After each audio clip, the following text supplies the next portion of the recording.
હાલ વિજય રૂપાણીને લઈને ખૂબ જ દુઃખદ ખબર સામે આવી રહી છે। જી હા મિત્રો, હાલ વિજય રૂપાણીનું દુઃખદ અવસાન થઈ ગયું છે। પ્લેન ક્રેશ થઈ ગયું છે અમદાવાદમાં। તો વિડીયોમાં અંત સુધી બન્યા રહેજો। એર ઇન્ડિયાનું બોઈંગ વિમાન ક્રેશ થઈ ગયું છે, જે અત્યાર સુધી મોતનો આંકડો 140 થઈ ગયો છે। મુસાફરો બળીને ખાખ થઈ ગયા છે। તો પ્લેનમાં જોરદાર બ્લાસ્ટ થતાં મુસાફરોના મોત થઈ ગયા છે।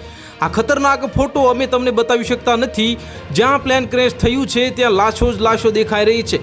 બળેલી લાશોને સિવિલ હોસ્પિટલમાં ખસેડવામાં આવી છે અને જે પ્લેન જે બિલ્ડિંગમાં પડ્યું છે ત્યાં પણ બધું ખેદાન મેદાન થઈ ગયું છે। પ્લેનમાં સવાર પૂર્વ સીએમ એવા વિજયભાઈ રૂપાણીનું પણ નિધન થયું છે અને અનેક નેતાઓ અને હસ્તીઓએ તેમના મોત પર દુઃખ વ્યક્ત કર્યું છે। અને રૂપાણી લંડનમાં રહેતી તેમની દીકરીના ઘરે જઈ રહ્યા હતા અને તેઓ એર ઇન્ડિયાના પ્લેનમાં સવાર હતા।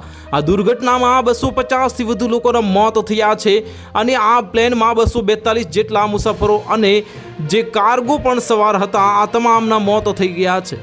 આ ઉપરાંત વિમાન રહેણાંક વિસ્તારમાં પડ્યું હોવાથી ત્યાં ઘટના સ્થળે અનેક પણ જે મોત થયા છે અને ઘટના બાદ તાત્કાલિક ફાયર બ્રિગેડ અને પોલીસની ટીમ ઘટના સ્થળે જવા રવાના થઈ હતી અને તમામ માર્ગો બંધ કરી દેવામાં આવ્યા છે અને BNSFની જે ટુકડી ઘટના સ્થળે જ રાહત બચાવની કામગીરી માટે જે પહોંચી ગઈ છે।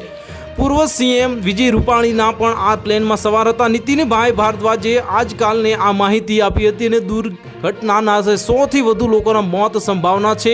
પ્લેનમાં 16 ક્રૂ મેમ્બર અને 4 પાયલટ સવાર હતા। જે અમદાવાદ શહેરના મેઘાણીનગર જે IGP કમ્પાઉન્ડમાં આજે બપોરે એક ભયાનક વિમાન જે દુર્ઘટના સર્જાય છે। તો હાલ માટે આટલું જ। મળીશું ન્યૂ અપડેટ સાથે। જો તમને અમારા વિડીયો પસંદ આવતા હોય તો વિડીયોને લાઇક કરી દેજો, ચેનલને સબસ્ક્રાઇબ કરી બાજુમાં આવેલા બેલ આઇકનને દબાવી દો, જેથી તમને આવા સમાચારની અપડેટ મળતી રહે।